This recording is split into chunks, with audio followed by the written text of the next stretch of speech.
पण त्याची बौद्धगयेसाठी आपण एक मोठा लढा उभारलेला आहात, त्यातले आपण एक नेतृत्व आहे. काय सांगाल, सर्व समाजाला काय आव्हान करणार सोमवारच्या कार्यक्रमाच्या बाबतीत? नमो बुद्धाय, सप्रेम जय भीम. संपूर्ण आंबेडकरी चळवळीतील कार्यकर्ते, उपासक, उपासिका, आपल्या सर्वांना मी एक नम्र विनंती करत आहे की आम्ही गेल्या 4 महिन्यापासून विशुद्धानंद बुद्ध विहार, महुआबाद, बुद्धगया या ठिकाणी अमर्याद अशा प्रकारचं उपोषण सुरू आहे. पौर्णिमेच्या दिवशी मोठ्या प्रमाणात जनसमुदाय मुख्य विहारात जमला असताना काही RSSच्या लोकांनी जय श्रीराम, जय हनुमान वगैरे नारे दिलेत आणि आमचे भिक्षू विनयाचार्य त्यांनी थोडा मज्जाव केला की आमच्या बुद्ध विहारामध्ये असे नारे देऊ नका. तर लगेच मारामारीवर आलेत आणि पोलीसवाल्यांनी त्यांच्यावर खोटी केस दाखल करून त्यांना जेलमध्ये टाकलं.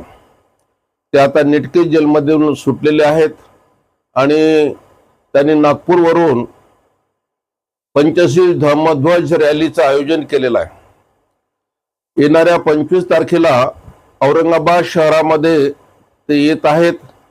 त्यानिमित्त औरंगाबाद शहरातील आणि औरंगाबाद जिल्हा मराठवाड्यातील संपूर्ण बौद्ध भिक्षू त्यांच्या पाठीशी उभा राहून अशा प्रकारे संघर्षामध्ये सहभागी होत आहे. तर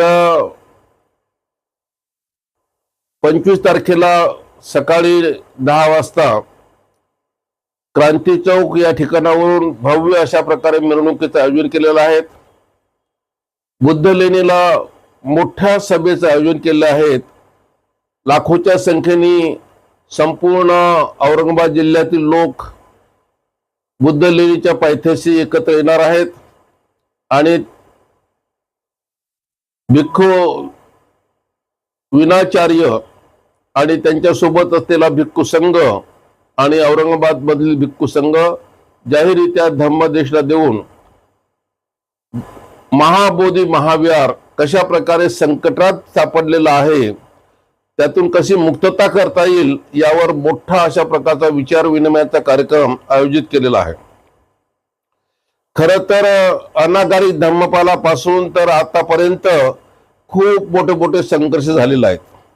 या संघर्षामुळे संपूर्ण जगभर माहिती झालेली आहे की अरे, हे विहार तर बौद्धांचं आहे, हे विहार तर राजा अशोकाने, सम्राट अशोकाने बांधून दिलेलं आहे, हे विहार तर बौद्धांची खूप महत्वपूर्ण अशा प्रकारची ही भूमी आहे, हे बौद्धांचंच आहे हे सिद्ध झाल्यावर सुद्धा नितीश कुमार सरकार आणि आमचे प्रधानमंत्री नरेंद्र कुमारजी हे काही बुद्ध विहार सोडायला मागत नाहीत.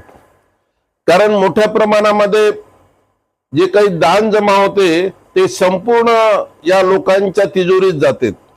कारण आतापर्यंत ना तिथे शाळा काढली, ना भिक्खू निवास का बांधलेत, ना भिक्षूंची राहण्याची व्यवस्था केली, ना भिक्षूंच्या भोजनाची व्यवस्था केली. मग हा दरवर्षाचा फंड जातो कुठे? हा मोठ्या प्रश्नाचं उत्तर एकच आहे की हा संपूर्ण फंड नितीश कुमार गिळंकृत करत आहे आणि म्हणून नितीश कुमार यावर मौन आहे.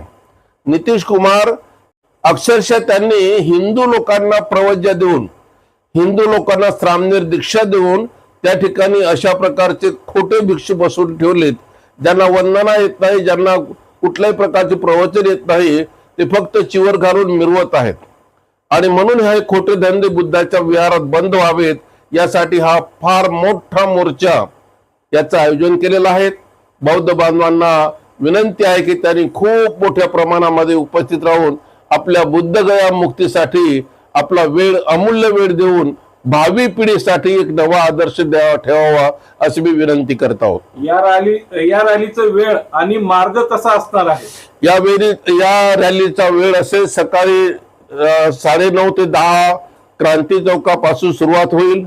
गुलमंडीवर मध्ये तशा प्रकारे छत्रपती शाहू महाराज, महात्मा फुले चौकातून, छत्रपती शाहू महाराजतून मिलिंद कॉलेज ते बुद्ध लेणी असा मार्ग असेल. या